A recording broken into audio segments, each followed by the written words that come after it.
이 시간 하나님 말씀은 요한복음 12장 44절에서 50절 마지막 절까지 우리가 보도록 하겠습니다. 이 말씀을 다 같이 한 목소리로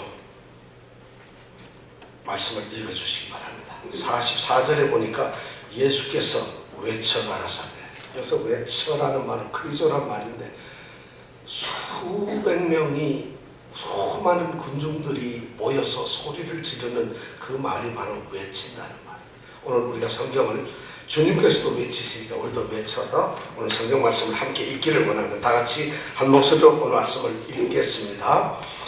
예수께서 외쳐 가라사대, 나를 믿는 자는 나를 믿는 것이 아니요 나를 보내신 이를 믿는 것이며 나를 보는 자는 나를 보내신 이를 보는 것이니라.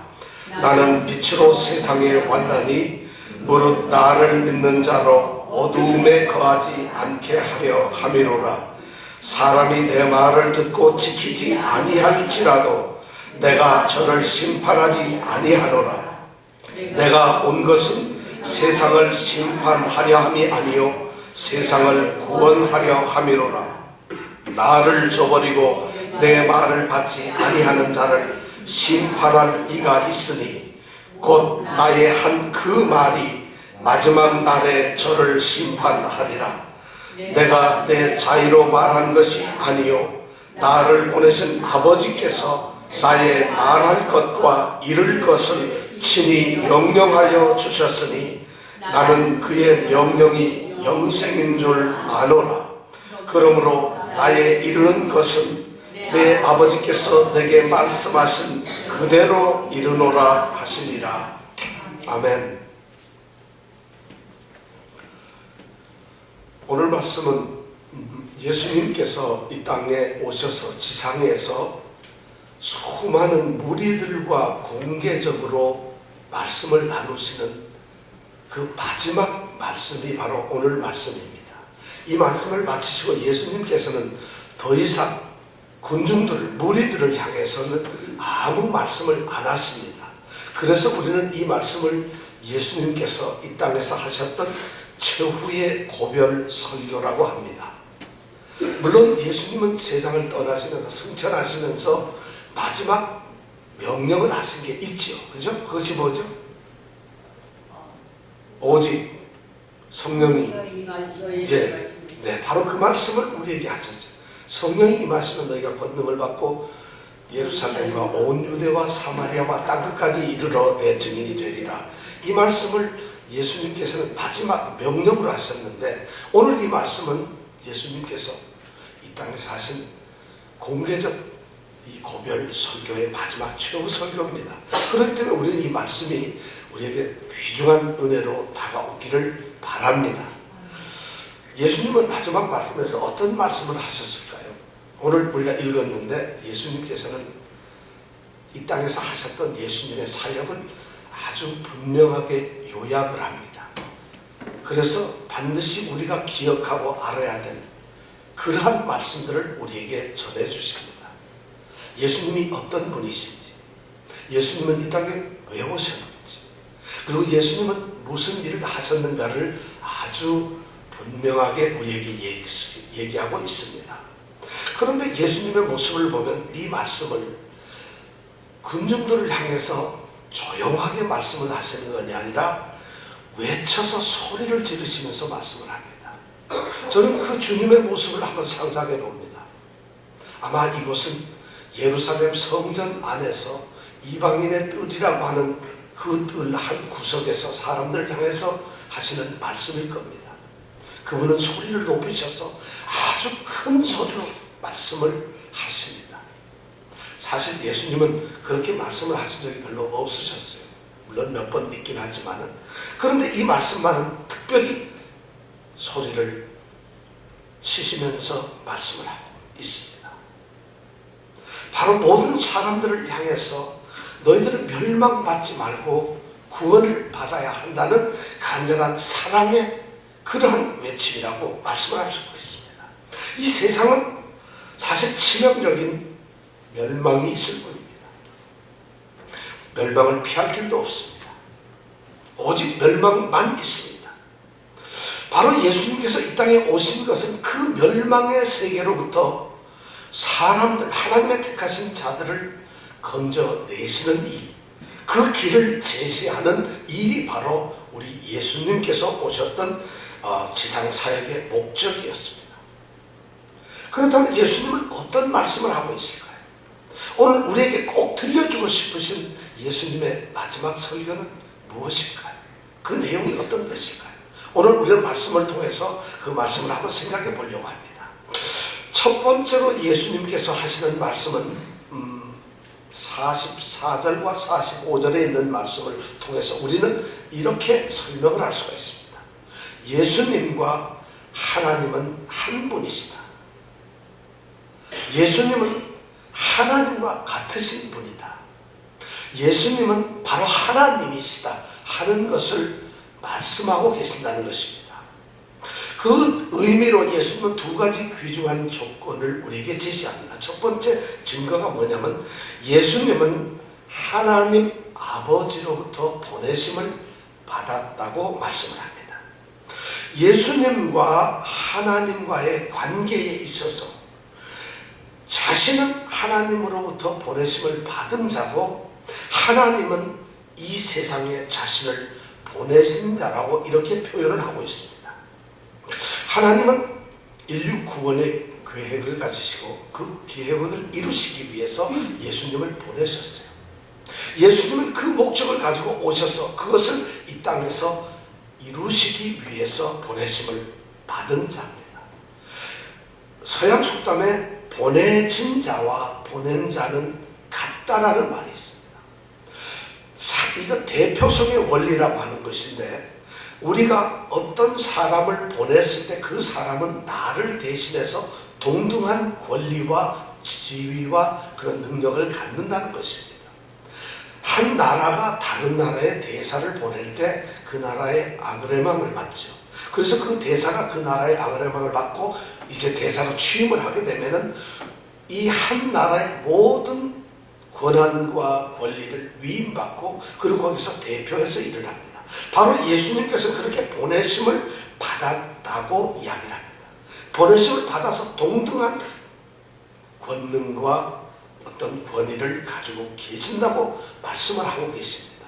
그것이 바로 하나님과 예수님은 동등하다는 것을 나타내는 첫 번째 말씀입니다. 두 번째 말씀은 예수님이 뭐라고 하시느냐면 그렇기 때문에 예수님을 믿는 자들은 하나님을 믿는 자들과 같다고 말씀을 합니다. 예수님을 믿는 것이 어떻게 하나님을 믿는 것과 같을 수가 있을까요? 예수님과 하나님은 같기 때문입니다. 우리가 예수님을 믿는다고 하는 것은 이 땅에서 태어나서 계시는 어떤 특정한 한 인물인 예수를 믿는 것이 아닙니다. 우리가 예수를 믿는다고 하는 것은 하나님으로부터 보내심을 받은 자로서 예수, 하나님의 보내심을 받은 자로서의 예수를 믿는 것입니다. 그렇기 때문에 예수님은 홀로 계시는 단독자가 아니십니다. 예수님 그분은 예수님으로서 홀로 계시는 분이 아니시라는 것입니다. 그 예수님은 이 땅에서 하나님을 드러내시는 분이고 하나님을 선포하시는 분이시고 하나님의 모든 것을 나타내시는 분이에요. 그런 분을 우리는 계시자라고 합니다. 드러내는 것을 계시라는 말로 합니다. 하나님께서 이 세상에 자신을 계시하기 위해서 자신의 뜻과 자신의 계획을 계시하기 위해서 보내신 분이 바로 예수님, 그분은 계시자로 오셨습니다. 그렇기 때문에 우리의 믿음이 예수님 한 분만을 믿거나 또는 하나님 한 분만을 믿거나 나누어서 믿을 수가 없습니다. 그런 믿음은 거짓이고 잘못된 것입니다. 유대교는 예수를 믿지 않고 하나님을 믿습니다. 우리와 똑같은 하나님을 믿어요. 그런데 그들은 사실 잘못되어 있어요. 이 말씀에 결정적으로 걸리고 맙니다. 우리는 예수님만 또는 하나님만 믿을 수는 없어요. 예수님과 하나님을 같이 믿어요. 하나님을 믿으려고 한다면 예수님을 믿어야 합니다. 하나님을 알려고 한다면 예수님을 예수님의 인격과 말씀과 그분의 가르침을 알아야만 합니다. 예수님을 통해서만 우리는 하나님을 믿을 수 있고 알 수가 있습니다. 예수님을 믿지 않으면서 하나님을 믿는다고 이야기하는 것은 거짓입니다. 그것은 하나님을 믿지 않는 것입니다. 그래서 예수님은 하나님과 우리 사이의 중보자이시면서 또한 하나님이신 것입니다. 라틴어에서 중보자는 폰티펙스라고 하는 단어를 쓰는데 이 말은 다리를 놓는 자라고 하는 말입니다.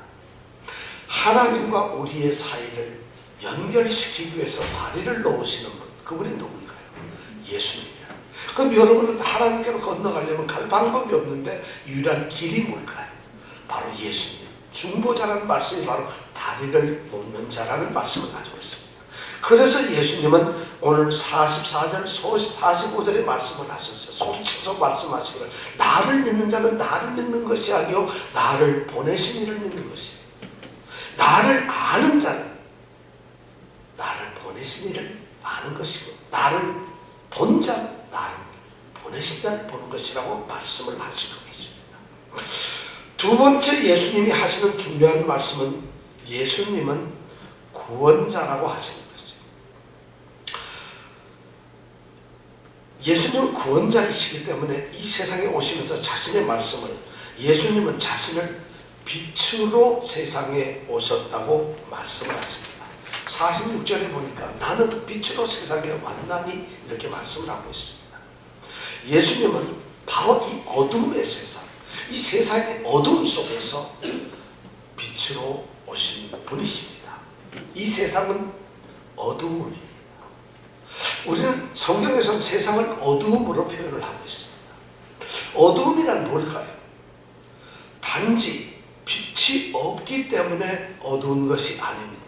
성경은 그렇게 말을 하고 있지 않습니다. 빛이 없으면 어두움이 당연하지만 세상이 어두움이라고 말할 때 이 성경에서 말하는 어두움이란 빛이 없는 상태를 말하는 것이 아닙니다. 오히려 그거와는 전혀 다른 빛과는 정반대가 되는 그런 의미로서 어두움을 이야기합니다. 그럼 그런 어두움은 어떤 것일까요? 빛이 있고 없고가 아니라 바로 이 어두움은 빛과 정반대가 되는 악함, 죄악, 거짓, 속임, 무지, 이런 것들, 그런 것들이 가득 차 있는 악한 세력이 지배하고 있는 그 상태를 성경은 어두움이라고 얘기합니다. 그러니까 어두운 세상에 주님께서 빛으로 오셨다는 얘기는 악한 세력이 지배해서 그 악이 모든 것을 다 이루어가고 있는 그런 곳에 그 악으로부터 대항되는 빛으로 오신 분이 바로 예수님입니다. 그분은 그 악의 세력으로부터 우리를 자신의 빛 가운데로 이끌기 위해서 오신 것입니다. 바로 믿는 자들을 하나님께서 창세전부터 예정해 놓으신 하나님의 백성들을 그 어두움에서부터 건져내어서 하나님 나라의 빛으로 이끌기 위해서 오신 분입니다. 다시는 어두운 세력 안에서 잡혀있지 않게 하기 위해서 오신 분입니다. 그것을 우리는 구원이라고 말을 합니다. 그것이 바로 구원이고 영생입니다. 여러분들은 세상에서 행복하고 편하게 사니까 이것이 악한 세력이라고 생각을 하지 않습니다. 실제는 우리가 생각하는 것처럼 영적인 세계에서는 그렇게 단순하지 않습니다. 이 세상에는 아무리 선한 자라도 그리스도 안에서 가장 연약한 자보다 더 경건치 않은 자들입니다. 이 세상에 어떠한 사람도 그렇기 때문에 하나님의 구원을 받을 수 있는 사람은 없습니다. 세상의 선도, 세상의 힘도, 세상의 소유도, 세상에 갖는 명예나 칭찬, 그 어떤 것도 하나님으로부터 구원을 얻을 수 있는 그런 권리를 얻지는 못한다는 얘기입니다. 바로 빛이신 예수님 안에서, 그리고 그 빛 안에서 거하게 됨으로 말미암아 빛이 주는 생활의 삶을 살아가면서 살아가는 그 사람들이 바로 구원을 얻은 자고 영원한 생명을 얻은 자들입니다. 믿는 자들은 더 이상 어둠의 세상에 있지 않습니다. 악한 세력의 지배 아래서 끌려다니질 않는다는 얘기입니다. 그럼에도 불구하고 어떤 사람들은 여전히 어둠에 있는 것처럼 그런 모습으로 행동하고 살아갑니다. 만일 우리의 삶 가운데 아무런 변화가 없다면, 만약 변화가 전혀 주어지지 않는다면 우리는 여전히 어둠에서 사는 사람들입니다. 그것을 우리는 믿음이라고 이야기를 하지 않습니다. 우리는 그것을 거짓된 믿음이라고 이야기를 합니다. 예수님이 구원자로 오셨습니다. 예수님은 이 땅에 심판자로 오시지 않고 구원자로 오셨습니다. 세상을 심판하기 위해서, 세상을 정죄하기 위해서, 세상이 무엇이 잘못되었다는 것을 말씀하시기 위해서라기보다는 그 잘못된 상황으로부터, 잘못된 처지로부터 그들을 건져내시려는 구원자로 오셨습니다. 이것이 예수님이 오신 목적입니다. 예수님은 이 땅에서 아무도 정죄하시지 않았습니다. 단지 예수님을 믿지 않는 자들은 이미 정죄가 되었을 뿐이지 예수님은 정죄하시지 않았습니다. 그래서 예수님의 오심은 바로 사랑이라고 이야기를 우리가 하는 것입니다. 예수님은 구원자로 오셨습니다. 죄인들을 심판하시기 위해 오신 것이 아닙니다. 구원자로 오셨습니다. 예수님은 죄인들을 이해하고 동정하고 그들을 도와주기 위해서 오신 것이 아닙니다. 그들을 구원하시기 위해 오셨습니다. 예수님은 죄인들에게 기적을 행하시기 위해서 오신 것이 아닙니다. 그들을 어둠으로부터 건져내시는 구원자로 오셨던 것입니다. 예수님은 그들에게 진리를 가르치기 위해 오신 것이 아니라 진리를 통해서 그들이 어둠으로부터 건져내어서 구원받는 백성, 영생을 소유하는 백성이 되게 하시기 위해서 오신 것입니다. 그분은 구원자로 오셨습니다. 오직 멸망치 않고 구원을 얻게 하기 위해서 예수님은 오셨습니다. 세 번째 중요한 우리가 말씀을 깨닫는다면 예수님께서 설교하신 아주 중요한 핵심적인 말씀 중에 하나가 뭐냐면 세 번째가 예수님의 말씀은 곧 하나님의 말씀이라는 것입니다. 오늘 성경 말씀의 49절에 보니까 하나님 아버지께서는 예수님을 보내시면서 예수님께서 이 땅에서 말할 것과 이룰 것을 친히 명령하여 주셨다고 말씀을 하고 있습니다. 보내시는 그 하나님께서 예수님을 그냥 보내시는 것이 아니고 세상에 내려가서 하나님의 아들 예수 그리스도를 세상에 보내시면서 세상에 가서 너의 소신껏 너의 계획과 너의 포부와 너의 그 간절한 뜻을 마음껏 펼쳐보아라 이렇게 보내시지 않고 예수님께서는 그분과 하나님 사이에서 약속되었던 특별한 하나님 나라의 복음과 구원의 기쁜 소식을 예수님께 친히 명령하여 주셨다는 것입니다. 예수님께서 바로 그렇게 말씀을 생각하여 왔습니다. 그렇기 때문에 예수님은 자신이 하시는 말씀을 스스로 생각해낸 것도 아니고 그리고 자신 스스로가 꾸며내거나 자신이 어떤 개발해낸 그런 말씀을 하신 것이 아닙니다. 자신 스스로의 생각을 표현하는 자기 자신의 말씀이 아니라는 것입니다. 하나님은 예수님을 세상에 보내셨고 예수님은 바로 하나님께서 자신을 보내시면서 하셨던 그 말씀, 주어진 말씀을 이 땅에 하시기 위해 오신 것입니다.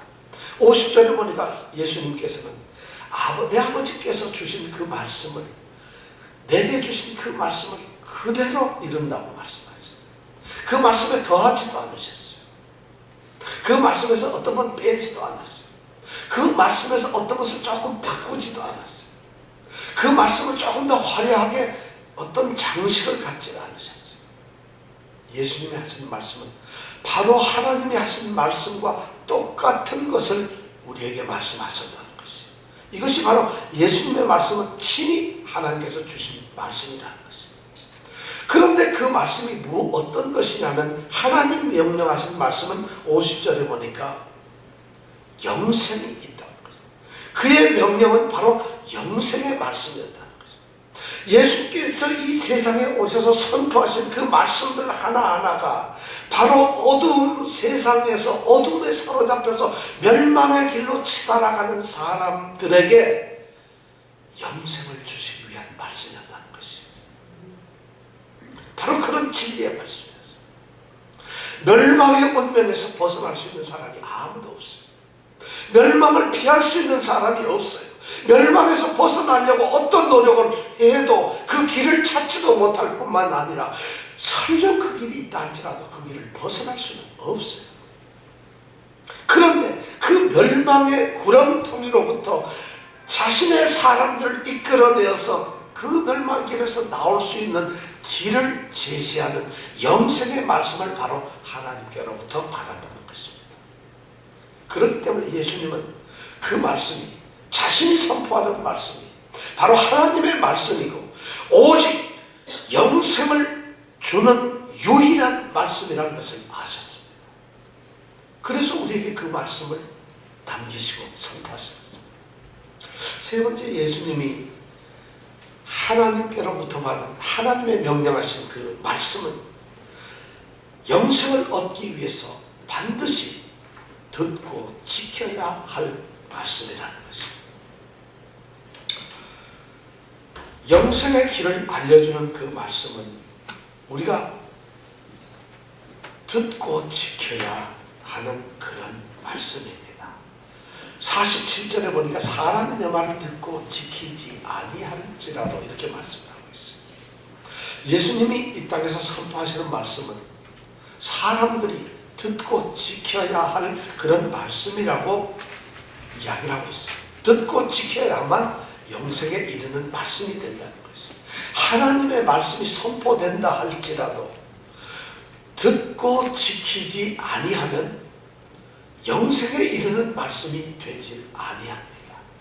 하나님의 말씀이 없어서 우리가 구원을 못 받는 것이 아니라 하나님의 말씀이 선포되지 않아서 구원이 없는 것이 아니라 하나님의 말씀이 전혀 능력이 없어서 우리가 구원을 받는 것이 구원을 못 받는 것이 아니라 그 말씀을 듣고 지키지 않기 때문에 영생으로 우리를 이끌지 못한다는 것이에요.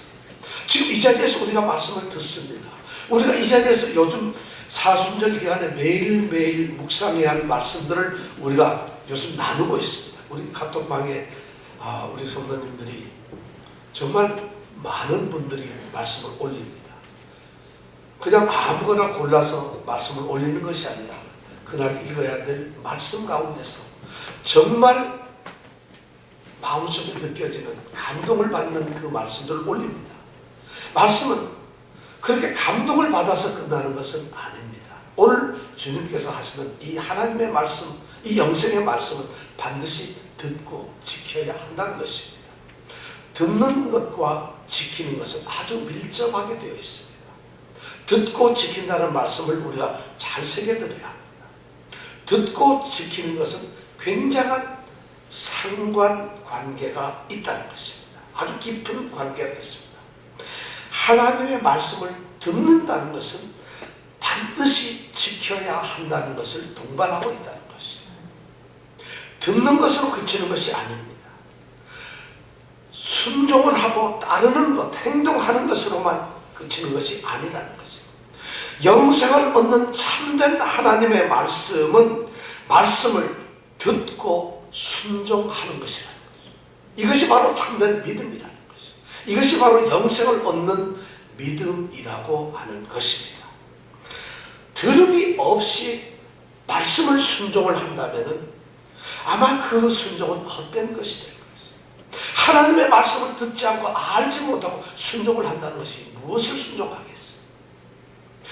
거꾸로 듣기는 많이 듣는데 순종을 하지 않는다면 그것은 아무런 소용이 없을 것입니다. 듣지만 순종하지 않는 것, 그건 소용이 없어요. 듣지는 않지만 순종을 한다는 것, 그것은 어쩌면 헛것이에요. 들음과 순종, 들음과 행함은 항상 같이 다니는 하나님의 말씀의 어떤 원리라는 것이에요. 그래서 야고보 사도는 그의 서신에서 듣고도 행함이 뒤따르지 않는 그 믿음을 죽은 믿음이라고 말을 합니다. 우리가 이 자리에 있으면서도 어쩌면 죽은 믿음을 가지고 있을 수 있습니다. 신앙 생활을 한다고 교회에 나와 있는 사람들, 정말 기독교인이라고 하는 많은 사람들이 죽은 믿음 가운데서 있을 수 있습니다. 듣고도 행함이 뒤따르지 않는 그 믿음을 죽은 믿음이라고 하고 있습니다. 그래서 성경은 또 이렇게 말씀을 합니다. 기록된 말씀을 듣고 지켜 행하는 자가 복이 있다고 말씀을 합니다. 기록된 말씀을 듣는 것이 복이 있는 사람이 아닙니다. 듣고 지키는 자가 복이 있다고 말씀을 하고 있습니다. 계시록 1장 3절의 말씀. 예수님께서도 이 듣고 지키는 것에 대해서 분명하게 말씀을 하셨어요. 요한복음 14장, 이제 다음 14장에 보면 14장 15절에 예수님은 이렇게 말씀을 하셨어요. 예수님 자신을 사랑하는 자는 계명을 듣고 지키는 자라. 여러분, 예수님을 사랑하세요? 예수님을 사랑하시는 분이세요? 내 구주 예수를 더욱 사랑. 여러분, 예수를 사랑하세요? 그러면 예수님의 말씀을 듣고 지키는 자라야만 합니다. 이건 제 말이 아니라 예수님께서 사랑하는 제자들을 앉혀 놓고 십자가를 지시기 직전 전날에 하셨던 말씀입니다.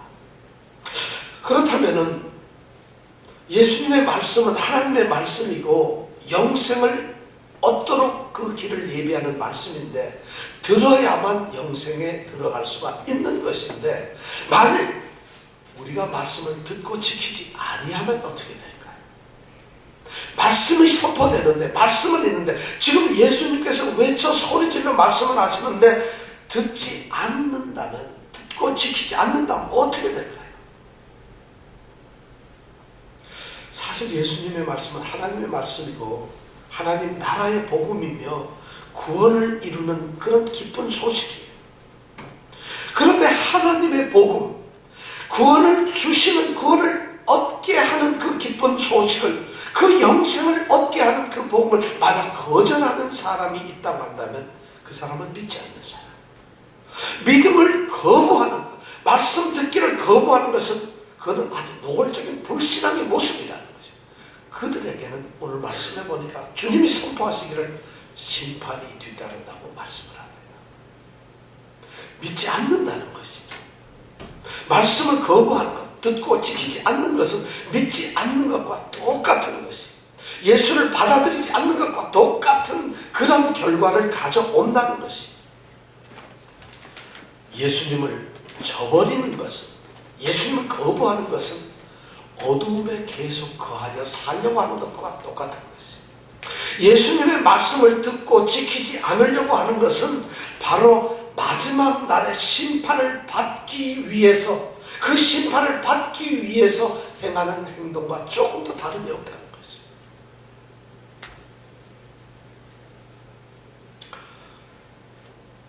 그렇기 때문에 말씀을 듣고 지켜야만 합니다. 더 무서운 말은 믿지 않는 사람은 말씀을 거절하고 말씀을 듣고 지키지 않는 사람은 바로 예수님께서 하신 그 말씀에 의해서 심판을 받는다고 말씀을 하고 있어요. 49절에 보니까 이렇게 돼 있죠. 나를 저버리고 내 말을 받지 아니하는 자를 심판할 이가 있으니 곧 나의 한 그 말이 마지막 날에 저를 심판하리라. 예수님께서 하신 말씀이, 하나님의 말씀이 우리를 마지막 날에 심판을 하는 기준이 되고 있습니다. 사람이 거부한 그 말씀, 우리가 듣고 지키지 아니한 그 말씀이 마지막 날에 우리를 심판하신다. 무서운 말씀이에요. 말씀을 들어도 그만 안 들어도 그만이 아니라 그 말씀 자체가 우리를 심판하는 바로 그 심판자가 된다는 것이죠. 예수님께서는 이 땅에 심판자가 아닌 구원자로 오셨어요. 그러나 예수님이 마지막 날에 이 땅에 다시 오실 때에는 그때는 우리를 구원자로 오시는 것이 아니라 심판자로 오십니다. 왜냐하면 내 말이 심판자가 된다. 이 여기서 내 말은 헬라어에서 로고스라고 되어 있어요. 그 앞에 말은 레마라고 되어 있어요. 예수님이 하시는 말은 레마고 지금 심판을 하는 그 말은 로고스. 바로 예수님이라는 거죠. 예수님께서 하시는 그 모든 말씀을 가지시고 예수님은 그 사람들을 심판하는 거잖아요. 거부한 자들. 이것이 예수님의 설교의 전체 내용입니다. 예수님께서 이것을 설교하셨어요. 예수님이 꼭 하시고 싶은 말씀은 너희들 내가 바로 하나님과 동등한 하나님의 보내신 자이다. 나는 이 세상의 구원자로 왔다. 그리고 나는 하나님의 말씀 바로 구원의 메시지를 전하기 왔다. 그 길을 너희들에게 알려주기 위해 왔다. 이 말씀을 하시기 위해서 예수님은 마지막으로 군중 앞에서 소리를 치면서 말씀을 하십니다. 지금 우리는 이 땅에서 우리의 영원한 운명을 결정해야만 합니다. 현재 우리가 결정하는 이 결정은 영원한 결과를 결정하는 것과 동일합니다. 다름 아닌 구원이냐 심판이냐 이것을 결정하는 것이 바로 지금 우리에게 주어진 운명의 시간이라는 것입니다. 예수님께서는 바로 그 결정을 위해서 그 길을 제시하시려고 오신 것이라는 거죠. 예수님은 그 구원의 영광스러움을 알고 계세요. 예수님은 그 멸망의 참혹함을 알고 계시는 거예요. 왜냐하면 예수님은 그 모든 것을 알고 계시거든. 예수님은 그것을 알고 계실 뿐만 아니라 우리가 그것을 알기를 원하세요. 이 땅에 있는 자들이 멸망의 길로 가는 자들이 구원의 그 감격이 어떤 것인가를 알기를 원하고 계세요. 그들이 멸망에 처하는 그 참혹한 현실이 무엇이라는 것을 그들이 바로 인식하기를 원하셨고 그렇기 때문에 그 사랑 때문에 그 안타까움 때문에 그 간절함 때문에 예수님은 외쳐 소리를 지르십니다. 구원은 우리가 깨닫지 못했기 때문에 그래도 주어지는 것이 아닙니다. 멸망은 우리가 알지 못했기 때문에 우리에게 절대 피할 수 있는 것이 아니라는 것입니다. 구원과 심판 그것은 정말 치명적인 결과입니다. 바꿀 수 없는 돌이킬 수 없는 영원한 결과입니다. 주님은 그것을 아셨어요. 무리들을 보시면서 주님은 정말 통곡하시는 마음을 가지고 계셨을 거예요. 이들의 운명이 그들 중에서 어떤 자들을 심판에 떨어질 것이고 어떤 자들은 구원의 감격 속으로 들어가실 것입니다. 여러분, 저는 이 구원과 심판이 결코 여러분 우리에게 단순한 것이 아니에요. 그냥 우리가 장난삼아 할 수 있는 말들이 아니에요. 그렇게 우리가 그냥 한번 아니면 말고 하는 식으로 소홀히 여겨야 될 게 아니에요. 무시할 수 있는 것이 아니에요. 이 땅에서 우리가 가볍게 난 구원 몰라요 이렇게 말할 성질의 것이 아니라는 거죠. 심판 이거 뭐 누가 알겠어 이렇게 말할 수 있는 것이 아니라는 거죠. 왜냐하면 그분이 그 모든 것을 아시는 분이 와서 지금 말씀을 하고 계십니다. 예수님이 하고 계십니다. 지금 예수님께서는 예수님의 말씀을 듣고자 하는 그들을 향해서 지금 최후 통첩을 하고 계시는 겁니다. 너희들은 세상에 비친 나를 믿어라. 아니면은 하나님의 심판 아래서 어둠에 계속 살아라. 이것을 지금 최후 통첩하고 계세요. 어떡하시겠어요? 그래서 예수님을 외치고 계십니다. 아주 격렬하게 호소하고 계신다. 예수님이 지금 그 마지막 설교를 그렇게 하고 계세요. 예수님은 지금 죄인들을 향해서 마땅히 멸망받아야 하지만 구원을 받아야 한다는 그 구원이 반드시 주어져야 한다는 그 길을 너희들이 찾고 따라와야 나를 믿어야 한다는 그러한 우리를 향하신 하나님의 심정을 토로하고 있어요. 자신의 마음 모든 것을 지금 토로하고 계세요. 그것이 예수님의 마지막 설교의 말씀이에요. 중세 청교도 중에서 리차드 웩스터라고 하는 목사님이 계세요. 그분은 이 성경 본문을 말씀하시면서 이렇게 말씀을 하세요. 나는 내가 어떻게 가볍고 냉랭하게 설교할 수 있는지, 사람들이 그들의 죄 가운데 있는 것을 보고도 어떻게 그들에게 주님께 회개하라고 간절히 말할 수 있는지, 말할 수 없다. 그걸 생각하면 자기는 정말 놀라움을 느낍니다. 나는 내가 이제 더 이상은 진지하지도 열렬하지도 않게 그렇게 말씀을 선포하는 그런 양심의 가치가 없는 그런 강단에서 나는 소리칠 수가 없다. 그렇게 내려올 수가 없다는 것이죠. 만약 그렇게 한다면 내 양심이 나를 이렇게 비난할 것이다. 그대는 그런 사람을 위하여 울어야 하지 않는가? 그대는 그 눈물 때문에 그대의 마음이 중단되어야 하지 않는가? 그대는 소리 높여 울면서 그들에게 그들의 범죄함을 보여주고 생명과 죽음에 대해 간절히 호소하고 탄원해야 하지 않는가?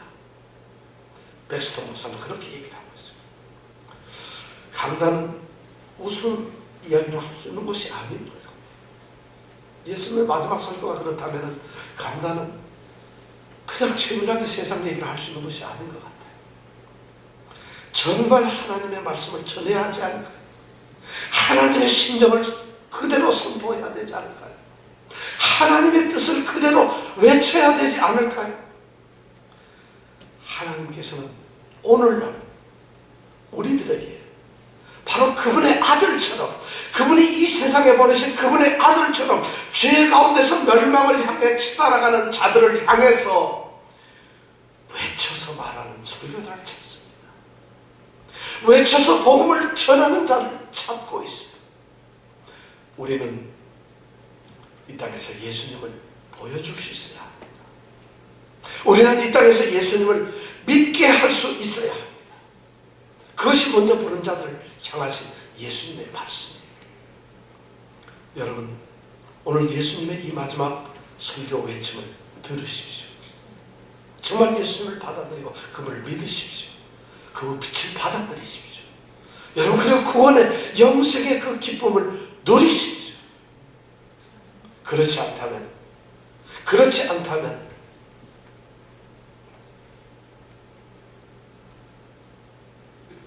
기도하시겠습니다. 오늘 주님께서 피를 토하는 심령으로 구원과 심판의 길을 말씀하십니다. 그분의 마지막 이 땅에 선언하십니다.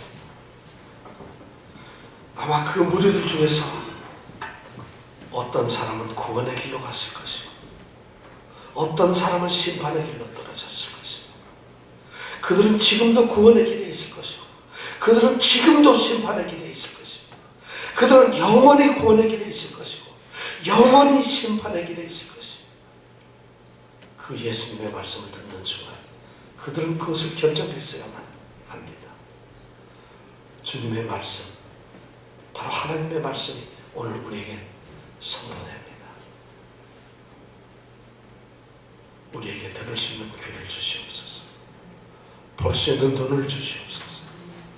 받아들일 수 있는 우리의 심령을 허락하여 주시옵소서. 구원자가 오셔서 구원의 기쁨을 누리는 우리 귀한 성도들이 되게 하여 주시옵소서. 예수님 이름으로 기도드렸습니다. 아멘.